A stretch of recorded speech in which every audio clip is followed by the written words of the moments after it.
तो बच्चों आज हम पढ़ने जा रहे हैं चैप्टर नंबर 11 कमांडर मम्मी। तो इसमें क्या क्या पात्र है? नीरज एक लड़का है, श्रीपत नीरज के मामा है और अंजलि नीरज की मम्मी है। यानी यहाँ पर ये तीन पात्र हैं जो आपस में बातचीत कर रहे हैं।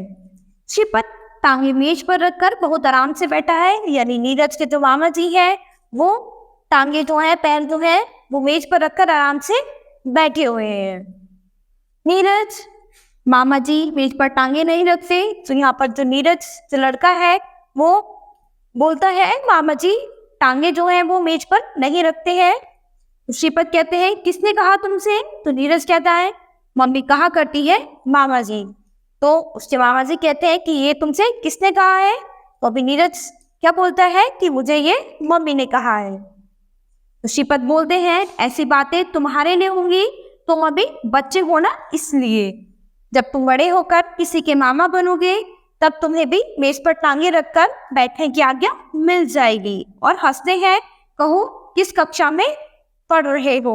यहाँ पर जो उनके मामा जी हैं वो क्या बोलते हैं कि ये सब बातें तुम्हारे लिए है क्योंकि तुम अभी बहुत छोटे हो, और जब तुम बड़े हो जाओगे किसी के मामा बन जाओगे तो तब तुम भी टांगे मेज पर रखकर बैठने की आज्ञा मिल जाएगी तुम्हें भी। तो वो हंसते हुए कहते हैं और फिर कहते हैं कि कहो किस कक्षा में पढ़ रहे हो? तो नीरज बोलता है 5वीं में मामा जी, यानी मैं 5वीं कक्षा में पढ़ रहा हूँ। तो श्रीपत बोलते हैं पढ़ लिख कर क्या बनना चाहते हो? तो उसके मामा जी से पूछते हैं कि तुम पढ़ लिख कर क्या बनना चाहते हो? यहाँ नीरज कहते हैं डिप्टी कमिश्नर मामा जी, यानी मैं डिप्टी कमिश्नर बनना चाहता हूँ। श्रीपत कहते हैं डिप्टी कमिश्नर बनने की बात तुम्हें किसने सुझाई? यानी ये बात तुम्हें किस तरह से तुम्हारे माइंड में आई, तुम्हें किस तरह से अच्छी लगी है? नीरज मम्मी ने। तो यानी उसने बताया कि मुझे मेरी मम्मी ने बताया कि डिप्टी कमिश्नर इस किस तरह के होते हैं। तो श्रीपत कहते हैं तुम स्वयं क्या बनना चाहते हो? तो अब वो उससे पूछते हैं कि ये डिप्टी कमिश्नर तो तुम अपनी मम्मी के सुझाव से बनना चाहते हो, लेकिन तुम स्वयं से अपने आप से क्या बनना चाहते हो? नीरज बोलता है थोड़ा सोचकर मैं तो मामा जी। तो फिर श्रीपत कहते हैं हर बात के साथ यह मामा जी किसने सिखाया है? तो वो कहते हैं कि अगर हर बात करते हो तो उसके बाद पीछे मामा जी ये सब आपको किसने सिखाया है? तो नीरज कहता है मम्मी ने कहा कि बड़ों से बात करते समय आदर से। तो श्रीपत कहते हैं तब तो हो चुके तुम डिप्टी कमिश्नर, इतने आदर से बात करोगे तो सरकार तुम्हें पटवारी बना देगी, अकड़ कर चला करो, रूप से बात किया करो।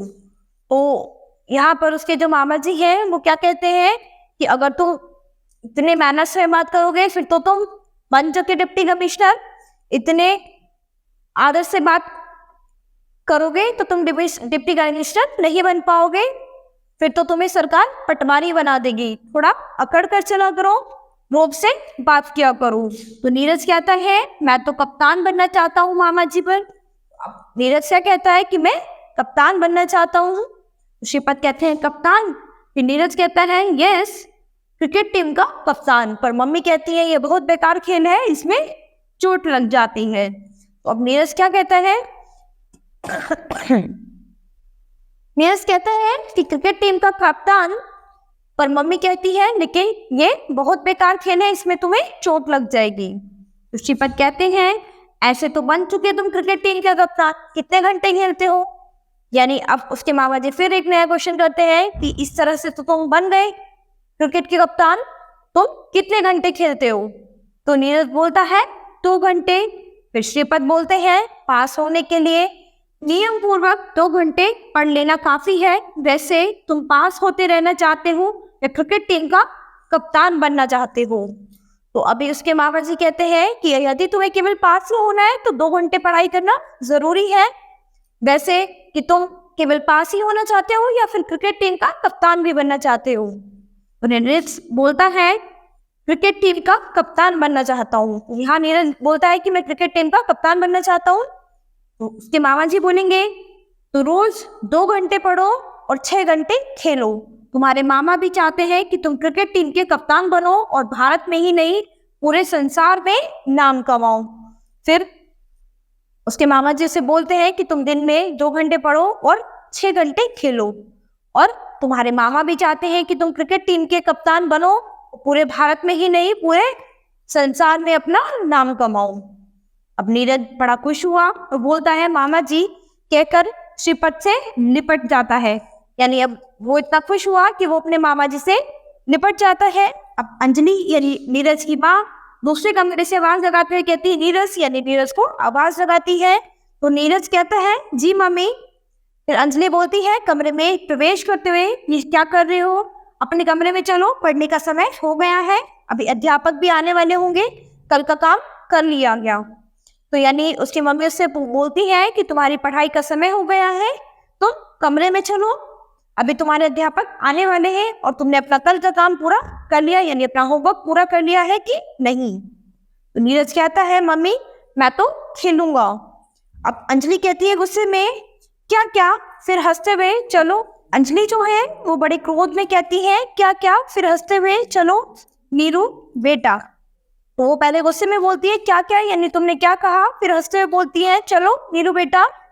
तो नीरज कहता है मम्मी अब से मैं 6 घंटे खेलूंगा और 2 घंटे पढ़ूंगा। तो यानी जैसे कि उसके मामा जी ने उसे समझाया था, तो उसी तरह से नीरज बोलता है कि मम्मी मैं अब से 6 घंटे खेलूंगा और केवल 2 घंटे पढ़ूंगा। अब अंजलि कहती है गुस्से में क्या कहते हो, नरमी से कहती है फिर चलो बेटा तुम्हारे अध्यापक आने वाले हैं। यानी उसकी मम्मी जो है वो इस बात से उसको गुस्सा करती है, बोलती है कि ये क्या कह रहे हो तुम। उसके बाद थोड़ा नरम होकर बोलती है चलो बेटा तुम्हारे अध्यापक आने वाले हैं पढ़ाने के लिए। फिर नीरज बोलता है मैं क्रिकेट टीम का कप्तान बनना चाहता हूँ। तो यानी यहाँ पर नीरज क्या कहता है कि मैं क्रिकेट टीम का कप्तान बनना चाहता हूँ। फिर अंजलि बोलती है गुस्सा करके थोड़ा नरमी से पागल सिर पैर तुड़वाएगा क्रिकेट टीम का कप्तान बनकर, तुझे तो डिप्टी कमिश्नर बनना है। यानी क्रिकेट टीम का कप्तान बनेगा तो अपना सिर पैर तुड़वाएगा, तो तुझे तो डिप्टी कमिश्नर बनना है। नीरज कहता है मुझे डिप्टी कमिश्नर नहीं बनना, मैं तो क्रिकेट टीम का कप्तान ही बनूंगा। तो नीरज कहता है कि नहीं मुझे डिप्टी कमिश्नर नहीं बनना, मैं तो क्रिकेट टीम का कप्तान ही बनूंगा। अंजलि कहती है क्रोध को रोकने में असफल होकर, अब यानी उसका जो गुस्सा था वो उसके कंट्रोल से बाहर हो गया। वो बोलती है चल चल बन गया क्रिकेट टीम का कप्तान, अब चलकर पढ़, अध्यापक जी के आने का समय हो गया है। उसे कान पकड़कर खींचते हुए ले जाती है। तो अब यहाँ पर वो उससे गुस्से में बोलती है कि चल चल यहाँ से, तो बन गया क्रिकेट टीम का कप्तान, अब चलकर पढ़ ले, तेरे अध्यापक जी के आने का समय हो गया है। और उसका कान पकड़कर उसको वहां से ले जाती है। श्रीपत यानी उसके मामा जी जो है वो क्या कहते हैं, अरे दीदी तुम तो नीरज का कान ही उखाड़ दोगी, यानी तुम इतनी जोर से उसका कान पकड़ रही हो कि उसका कान हाथ में ही आ जाएगा। तो अंजलि कहती है जाते जाते मुड़कर गुस्से से चुप रहो श्रीमत, तुम चाहते हो कि यह भी तुम्हारी ही तरह आवारा हो जाए, फुसकारते हुए गांव के नकाज के दुश्मन अनाज के। तो अंजलि जो थी वो जाते हुए बड़े गुस्से से बोलती है कि चुप रहो श्रीमत, यानी तुम चुप रहो, तुम कुछ मत बोलो, अगर तुम यही चाहते हो कि ये तुम्हारी तरह आवारा बन जाए। बड़े उसे गुस्से से बोलती है काम के न काज के दुश्मन अनाज के, यानी तुम कोई काम नहीं करते हो, केवल सिर्फ खाना खाते हो। श्रीपत फिर उसके मामा जी कहते हैं अरे दीदी तुम तो गृहस्थी में अपनी जान बेकार ही खा पा रही हो, तुम तो सेना में जूनियर या सीनियर कमांडर होना चाहिए था। अब जो उसके मामा जी हैं वो अपनी दीदी से बोलते हैं कि तुम बेकार ही इस गृहस्थी में घुस गई हो, तुम्हें तो किसी सेना में जूनियर या सीनियर कमांडर होना चाहिए था। तो यहाँ पर उसकी जो दीदी थी यानी नीरज की जो मम्मी थी वो बहुत ही गुस्से वाली थी, तो इसीलिए उसके जो मामा जी थे नीरज के, उन्होंने उन्हें बोला कमांडर मम्मी, यानी वो बहुत ही गुस्सा करती थी उसके मामा पर भी और उस पर भी, तो इसीलिए उन्हें कमांडर मम्मी का अवार्ड दिया गया। तो बच्चों अब हम अपनी नेक्स्ट क्लास में मिलते हैं नए चैप्टर के साथ।